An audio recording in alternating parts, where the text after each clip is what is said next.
बघा बघा पथनाट्य बघा. बघा रे बघा पथनाट्य बघा. पिकाची तुझं आहे पिकाची.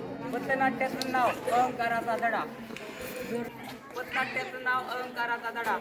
तर आपल्याला सगळ्यालाच माहिती आहे की गरिबीतून जे खेडेगावातून जे मुलं येतात त्यांचं शिक्षण 11वी 10वी नंतर ते कधी बाहेरगावी गेलेले नसतात आणि त्यानंतर ते पुढे जाऊन त्यांना बाहेरगावीचा अनुभव नसतो. त्याच्यामुळे ते कोणत्या मार्गावर जातात व त्यांच्या घरच्यांचे त्यांच्याकडून एक्सपेक्टेशन काय, त्यांच्याकडून त्यांना काय वाटत असते, काय व्हावा काय नाही. तर आम्ही या नाटकाची सुरुवात करत आहोत. तर बघा हा मुलगा काय म्हणतो. अप्पा, माझे 10वीपर्यंत शिक्षण पूर्ण झाले आहे आणि मला आता बाहेर गावी जायचं आहे. बरोबर, तुझी इच्छा आहे तर तुला मी बाहेर शहरामध्ये पाठवतो. तिथे जाऊन नीट मनाने अभ्यास कर. काय झालं? तुम्ही किती वेळा सांगितलं? परिस्थितीनुसार वागायचं असते. काय कर असं काय करतो? काय रे, 10वी झाली माझी आता, मला बाहेर गावी जायचंय शिक्षणासाठी. राव मोन्या काय म्हणतो? बरोबर आहे तुझं. काय म्हणतो? परिस्थितीनुसार वागायचं असते. अरे त्यात काय परिस्थिती, आता आपली 10वी झाली, आता आपल्याला बाहेर गावी जायचंय. आता आपल्याला बाहेर गावी जायचंय. बरोबर आहे तुझं. एकदा तुझी 10 एकर जमीन आहे, त्या जमिनीमध्ये तुला एवढं पीक पण नाही भेटत. तुझी 10 एकर जमीन असून तू अजून कसं काय आपणशी जे पैसे मागतोय? अरे त्यात काय सगळेच घेतात. आता 10वी झाल्या 12 कुठं शिक्षण शिकावं लागेल, त्याशिवाय आपला विकास कसा होईल कसं कळेल आपल्याला. बाहेर गावी जाऊन थोडं हिंडावं लागतं.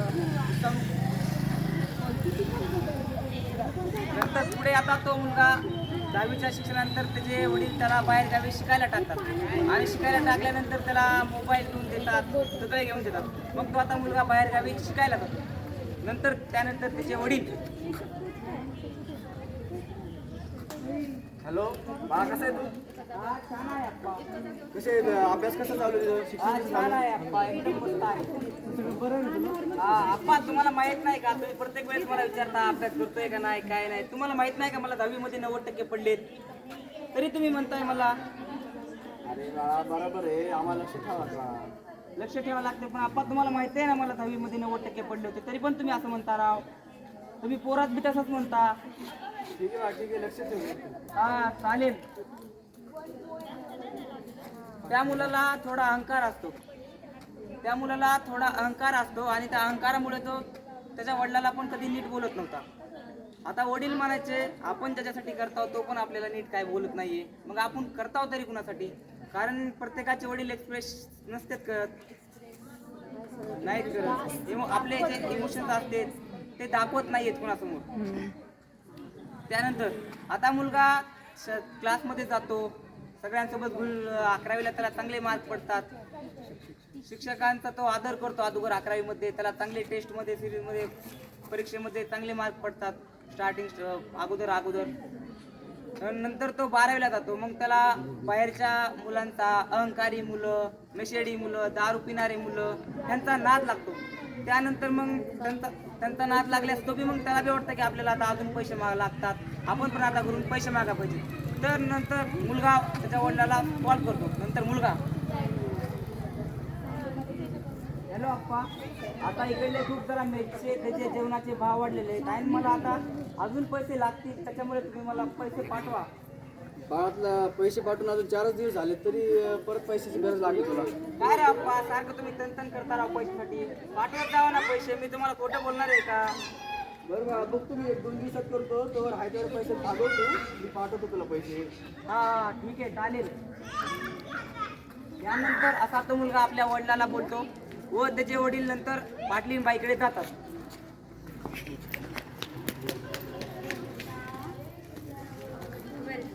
राम पाटलीन बाई, मला पैशाची खूप गरज पडली आहे सध्या, तर मला थोड्या दिवसासाठी पैसे व्याजाने पाहिजे. तुला गेल्या वेळेसच पैसे दिलते, तू ते अजून वापस केलेले नाहीत आणि अजून पैसे मागायला आलायस. नाही, मी रक्कम लवकरच तुम्हाला परत करेन. ठीक आहे, मी तुला पैसे द्यायला तयार आहे, पण तुला 10 तासाच्या जागी 12 तास काम करावं लागेल. हो चालेल मला. ठीक आहे, पैसे द्यायला. धन्यवाद. आता यानंतर पाटलीनबाई त्यांना पैसे देतात व आता वडील त्याला पैसे पाठवतात आणि वडील त्याला कॉल करतात. वडील हॅलो हा आप्पा आले पैसे मला. अरे ना आता तू स्वतःची नीट काळजी घे हा आणि आप्पा. खाण्यापिण्याचं ध्यान ठेव आणि महत्त्वाचं शिक्षणावर लक्ष ठेव. तू तिकडे फिरू नको बरं का. हो आप्पा तुम्ही सारखं सारखं काय म्हणताय राव शिक्षणाचं? तुम्हाला माहिती आहे ना आम्हाला 10वीला 90% पडले होते. किती का सांगू तुम्हाला अजून? बाळा काळजी असते आम्हाला. कसली काळजी आप्पा? तुम्ही सारखंच असं म्हणताय पैशाला पण तंतन करताय. तुमच्या त्यांना नसेल शिकवणं होतं सांगा मला, मी शिक्षण सोडून देतो. नाही नाही बाळा तू कर, आम्ही आहे तुझ्या पाठीशी. तू अभ्यास कर. हा मग तुम्ही असंच म्हणताय सारखं. नाही नाही नाही, लक्ष देऊन अभ्यास कर बाळा. हा ठीक आहे. आता मुलाला पण त्या अहंकारी मुलांसोबत दारुड्या मुलांसोबत राहून त्यांना बी आता मुलाला बी अहंकार चढला होता. मग अहंकार चढल्यानंतर त्याचे बी आता मित्र अहंकारी झाले व वडिलांना पण तो आता काही नीट बोलना. मग आता जात वर त्याची 12वी आली आणि 12वी आल्यानंतर त्याचा बड्डे दुसऱ्या दिवशी आला होता आणि त्याचे बी आता खूप अहंकारी मित्र, गाडीवर फिरणे हे ते, दारू पिणे. मग तो बी त्यांच्यासोबत दारू बिरू प्यायचा आणि मग एके दिवशी मग त्याला बी सवय लागली मुलींना छेडणे, सरांची टिंगल करणे शिकवत असताना.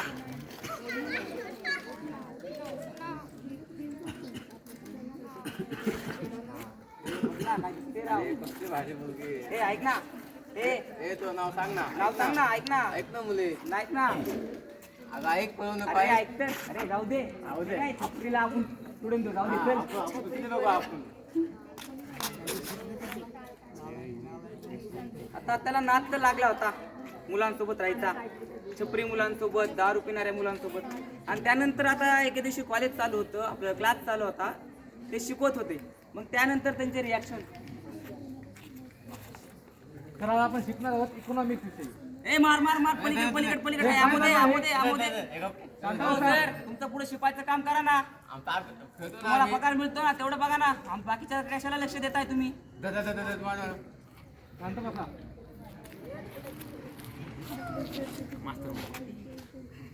तर तुम्ही बघितलं आता तो मुला अहंकारी मुलासोबत राहून दारू पिणाऱ्या त्यांना पण खूप खूप एवढा अहंकार झाला म्हणजे तो आता कुणाचीच म्हणजे त्यांना वाटत नव्हतं की आपण आपल्या बोलण्यानं पुढच्या माणसाला कसं वाटेल काय वाटेल. मग तो आता खूप म्हणजे पूर्णपणे वाया गेलता.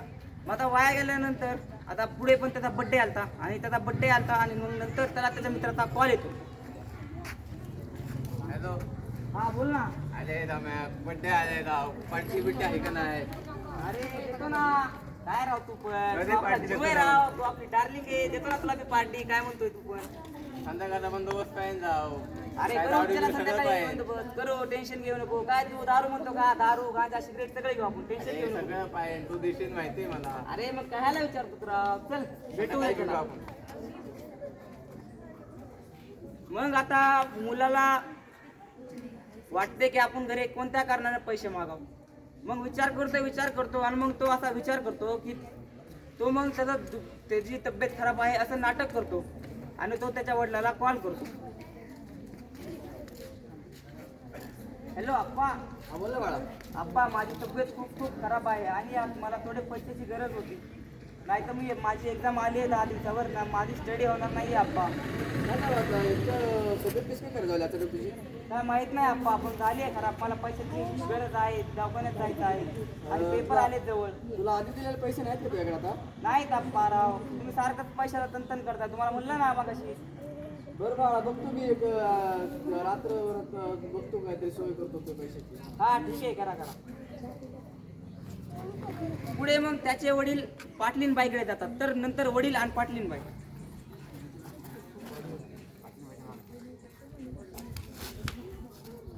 राम राम पाटलीनबाई. बोल.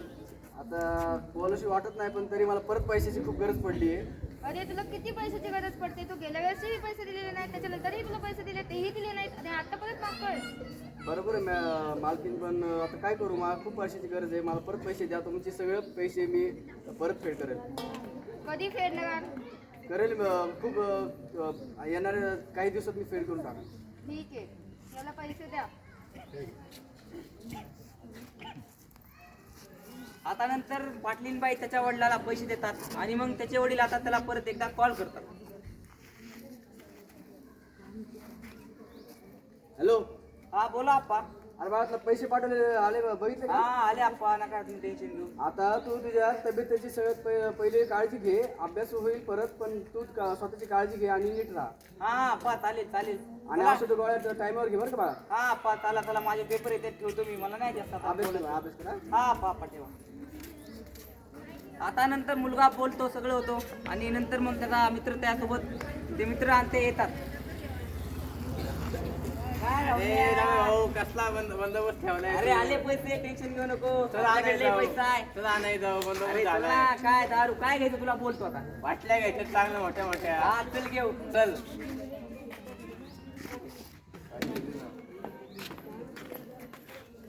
काय म्हणतोय मग?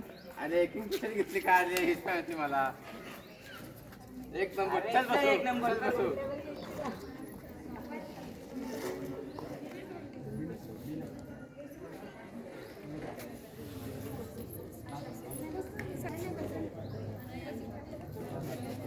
मग काय म्हणतोय आता, बाप झाली पार्टी? लय मजा आली पार्टीला. अरेच हा. पार्टी. चल चल भेटू आपण. हा भेटू नंतर. आता ह्यानंतर तो आपल्या वडिलाला फसवणुकीचे काम करतो आणि घरी वडिलाला दुखतंय म्हणून पैसे मागतो आणि तो इकडं मित्रांवर खर्च करतो, दारू पितो त्या पैशाची. वडिलाला काय हे माहीत नसते. मग आता 12चे पेपर होतात व नंतर तो मुलगा गावाकडे जातो आणि गावाकडे गेल्यानंतर रिझल्टच्या दिवशी त्याचे वडील त्याला बोलतात. नंतर वडील, बाळा तू जल्दी काय येणार होता ना? हा आप्पा आलाय. काय झालं मग?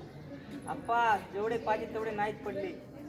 अरे ना आला काय तुला त्यासाठी एवढा मोठा केला का? तुझ्यासाठी रक्ताचं पाणी करून घाम घाललं मी. सॉरी आप्पा, थोडं जरा भटकलो होतो जरा. लक्ष ठेव जा ना. आम्ही किती करू करू करू तुला पैसे पाठवतो, वेळेवर पैसे पाठवतो, कधी उशीर नाही करत आम्ही. नाही आप्पा, बाहेरचं कसं असतं काय माहित नव्हतं आप्पा मला एवढं. बरं आता परत पुढच्या वेळेस नीट तयारी कर जरा आणि यावेळेस तरी जरा नीट मार्क्स आण. हा चालेल आप्पा, ठीक आहे. आता सगळ्यांनाच माहित असतं की काही जरी झालं तरी वडिलांनी आपल्या किती जरी कष्ट केले तरी ते कुणाला बोलत नसतात. ते त्यांची जेवढे इच्छा आहे, जेवढं काय त्यांना काय रागात जे बोलायचं आहे ते सगळं आपल्या मनामध्ये दाबून ठेवतात. हे त्या सगळ्यांनाच माहीत आहे. आणि मग नंतर सगळं होतं आणि वडील आणि मुलगा एका फंक्शनमध्ये जातात.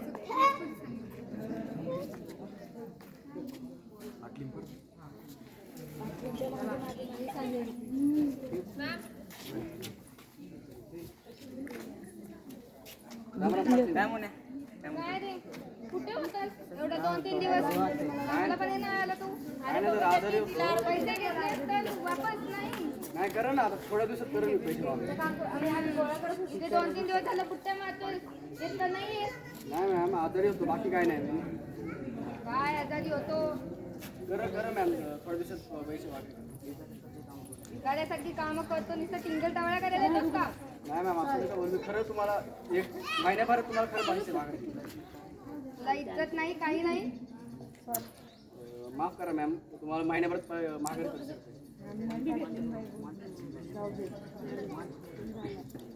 येतो बरं का मॅम. काय राव कोण्या राव, आज मी बघितलं राव, तू म्हणत होता ठरवता राव कोण्या. तुला आधीच सांगितलं परिस्थितीनुसार वागायचं असतं. नाही राव, पण सगळ्याच्या समोर माझ्या वडिलांची इज्जत केली राव. तुला आधी बोललेलं मी, परिस्थितीनुसार पाय पसरत. नाही राव, पण झालं ऐका पाहिजे होतं राव. नाही बोलले राव. जाऊ दे आता, जे संकट आपल्या समोर आहे ना त्याला आपण तोंड देऊ, पळून जाता येणार नाही. नाही राव, पण मी असं नव्हतं राव करायला पाहिजे. सांभाळ स्वतःला. सांभाळ स्वतःला. सांगत होता राव की नको असे अहंकार नको जोडू राव. खरंच आता मला पश्चाताप होईल. होईल सगळं नीट होईल. काय राव, काय नीट होणार राव. सगळी मी इज्जत घालवली माझ्या वडिलांची. लोक काय म्हणतात, पाटलीन बाईनं अख्ख्या गावासमोर वडिलांची इज्जत काढली. काय नाही रे, असं होतच राहतं. संकट येतच राहतं सगळ्यांच्या आयुष्यात. नाही राव, पण वाईट संगतीला खूप लागलो रे. माहित नव्हतं मला बाहेर कसं झालं का, तर मी तरी काय करणार. जाऊ दे, सगळं होईल नीट. हा ठीक आहे, चल येतो मी बी जातो. तर आता तो मुलगा बी खेडेगावातून होता आणि तो बी पहिल्यांदाच बाहेर गेलता. त्याला बाहेर कसे वागायचे असते आणि बाहेर कसं वातावरण असतं आणि तो कुणासोबत कसे वागायचे कसे संबंध बनवायचे असते त्याला काय एवढं माहीत नव्हतं. कारण की आपण खेडेगावात बघतो सगळे जीवाभावाचे असतात. मग त्याला पण वाटलं की बाहेरगावी पण जीवाभावाचे असतील, कुठं आपला खूप फायदा करून घेणार आहेत, कुठं काय करणार आहेत. मग त्याला ह्याचा अनुभव नव्हता आणि तो पहिल्या वेळेस बाहेर गेल्यामुळे त्याला पण काय एवढं माहीत नव्हतं. म्हणून त्याच्या वडिलांनी पण त्याला माफ केलं. आणि नंतर मग सगळं फंक्शन झाल्यास तो मुलगा घरी जातो आणि घरी झाल्यानंतर सगळे जेवण बिवण करतात आणि मग सगळे झोपतात. मग नंतर मुलगा रात्री उठतो व तो बघतो की बाहेर टेकड्यावर त्याचे वडील बसलेले असतात. नंतर मुलगा हळूच वडिलाकडे जातो.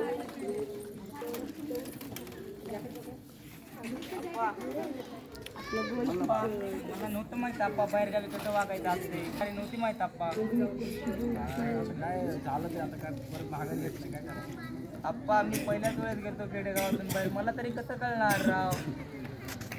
जाऊन बाळा आता तू सुधर जरा परत वाटेवर ये नीट, तुझं सगळं भलं होईल. नाही आप्पा खूप चुकलं आप्पा. आता बघ बाळा, आम्ही जे निर्णय घेतले ते तुझ्या चांगल्यासाठी घेतले होते, पण तुझ्याकडनंच चूक झाली तर काय करावं तरी आपण. आप्पा मी तरी काय करणार, याच्या अगोदर कधी मी बाहेर गावी पण नाहीये गेलेलो, मला पण काय माहित नव्हतं. आपल्या खेडेगावाचे नाते कसे असतात, सगळे सोबत असतो. आपण चुकलं विकलं तर माफ करून घेतो आणि सगळे वाईट संगतीला लागू देत नाहीत. बघ बाळा, कसं आहे आता माझं तर संसार झालंय, मी इतके वर्ष नोकरी करू माझे पाय झिजल्यात, माझं रक्ताचे पाणी होऊन माझं घाम सुद्धा काढलाय. आता पुढे तुझ्या भविष्यासाठी तू पुढे जा, शिक आणि मोठा कापूस होईल. हा आप्पा ठीक आहे चालेल, मी आता खरंच इथून पुढे अभ्यास करेल. हा झोपतो आप्पा, तुम्ही बी झोपा आप्पा. हवा आता मग नंतर पुढे सगळे होते, मुलाला खूप अहंकार होता.